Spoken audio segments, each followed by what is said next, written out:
ఢిల్లీకి వెళ్ళి రావాలని ఆపుతారు, ఒక రోజు ఫైనాన్స్ మినిస్టర్ ప్రిపేర్ కాలేదని ఆపుతారు, ఓ రోజు పెండ్లు ఉందని పోతారు. ఇదా పద్ధతి? అంటే అసలు కనీసము ఎక్కడ కూడా ఒక సమన్వయం లేదు. ప్రతిపక్షాన్ని సమన్వయం చేసుకొని ప్రతిపక్ష సభ్యులకు ఇన్ఫర్మేషన్ కూడా లేదు. ఒకరోజు నేను బడ్జెట్ మీద మాట్లాడాలి, టీ బ్రేక్ ఇచ్చారు, 12 o'clock టీ బ్రేక్ అన్నారు. ఇంకా 12:15కో 12:30కి స్టార్ట్ అయిద్దని అసెంబ్లీలో కూర్చుంటే 3:30కు బెల్లు కొట్టిండ్రు. అంటే 3:30 గంటలు ఎప్పుడు బెల్లు కొడతారని అన్నం తినకుండా కూర్చోవాలి. అంటే ఎంత సభ మర్యాదలను పూర్తిగా కాలరాసిండ్రు. There is no coordination at all. అంటే కావాలని లేట్ నైట్లు సభ నడిపితే సభ్యులు వెళ్ళిపోతారు, అటెన్షన్ డైవర్షన్ అవుతుంది, ఫోకస్ షిఫ్ట్ అవుతుంది అనేటువంటి ధోరణి. జనరల్గా శాసనసభ జరిగేటప్పుడు ప్రభుత్వ కార్యకలాపాలు పెట్టుకోరు. వీళ్ళు హౌస్ అడ్జెంట్ చేసి ఒక చెక్ ఇచ్చేది ఉందని చెక్ ఇవ్వడానికి 3:30 గంటలు అసెంబ్లీ వాయిదా వేసారు ఒకరోజు, ఎలక్ట్రిసిటీ చెక్ ఇవ్వాలని. Is it away? అసలు సభ జరిగేటప్పుడే పెట్టుకోవద్దు. అత్యవసరమైతే పెట్టుకుంటే కూడా 5 నిమిషాలు 10 నిమిషాలు టీ బ్రేక్లో 10 నిమిషాలు పూర్తి చేసుకొని రావాలి. 3-3:30 గంటలు చెక్ ఇచ్చే పేరిట సభను వాయిదా వేసి విలువైనటువంటి సమయాన్ని వృధా చేసినారు. ప్రజా సమస్యలు చర్చకు రాకుండా సభను వాయిదా వేసుకొని గంటల తరబడి ఇవాళ సభా సమయాన్ని ఈ ప్రభుత్వం వృధా చేసింది. బిల్లులు గందరగోళం మధ్యనే బిల్లులు పాస్ చేసుకోవడం.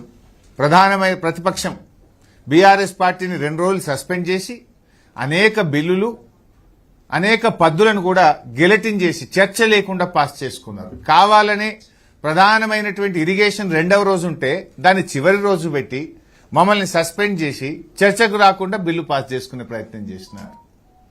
బిల్లులు కూడా మొదటి వారం రోజులు ఎక్కడ బిల్లులు తేలేదు. అన్ని బిల్లులు చివరి రోజు పెట్టి లాస్ట్ రోజే అప్రాప్రియేషన్, లాస్ట్ రోజే 10 బిల్లులు, లాస్ట్ రోజే అన్ని పద్దులు. అంటే మీ ఉద్దేశం ఏంది? చర్చ జరగొద్దు. అసెంబ్లీ వారం రోజులు ఎక్స్టెండ్ చేయండి అని అడిగాం, దానికి ప్రభుత్వం ముందుకు రాలేదు. అంటే అసెంబ్లీ పని దినాలు రోజు రోజుకు తగ్గిపోతా ఉన్నాయి.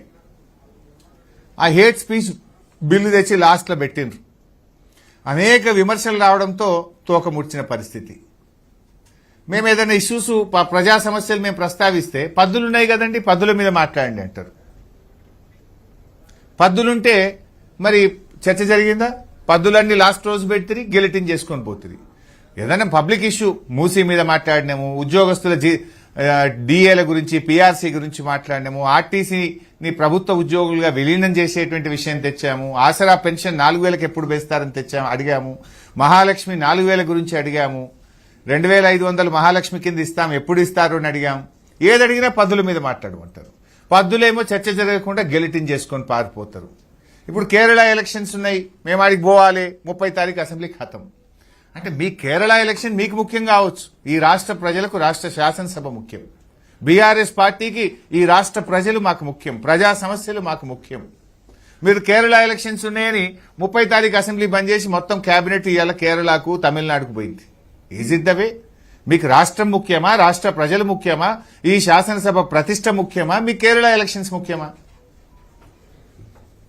ఇవాళ సభలో అన్ని నాటకాలే. ఏది చర్చిద్దామన్నా అటెన్షన్ డైవర్షన్ పాలిటిక్స్. సభలో నాటకాలు జాలేయట, ఇంకా పోయి రవీంద్ర భారతిలో నాటకాలు వేసిండ్రు. అరే ఉన్న టైమే తక్కువ, సభలో మాట్లాడదాము అంటే లేలే గేమ్స్ ఉన్నాయి 4 గంటలకు అసెంబ్లీ ఖతం, నాటకాలు ఉన్నాయి 4 గంటలకు అసెంబ్లీ ఖతం. ఇవాళ సభలో చేసే నాటకాలు జాలేయటగా బయట పోయి నాటకాలు చేసిండ్రు. ఇలా బిజినెస్ కు సమయం సరిపోతలేదు, అసెంబ్లీ పని దినాలు పెంచండి అంటే పని దినాలు పెంచరు.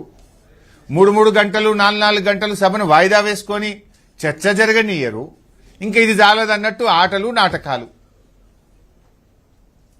అంటే మీ సభా సమావేశాలు జరగకుండా మీ సరదాలు తీర్చుకోవడానికి సభను గాలికి వదిలేసిండ్రు. సభా సమయాన్ని వృధా చేసినటువంటి ప్రయత్నం చేస్తున్నారు. పొంగులేటి గారి అవినీతిని మేము సాక్ష్యాధారాలతో సహా బయట పెడితే ప్రజల దృష్టి మరల్చడానికి డైవర్షన్ పాలిటిక్స్. సభా సంఘం అడిగితే దానికి విలువే లేదు, ఏ సభా సంఘం పనికిరాదు. మీరు సభా సంఘంని తక్కువ చేయడం అంటే శాసనసభను తక్కువ చేయడం, అసెంబ్లీకి శాసనసభ్యులకు ఉన్న గౌరవాన్ని తగ్గించడం. శాసనసభా సంఘం అంటే ఏంటి?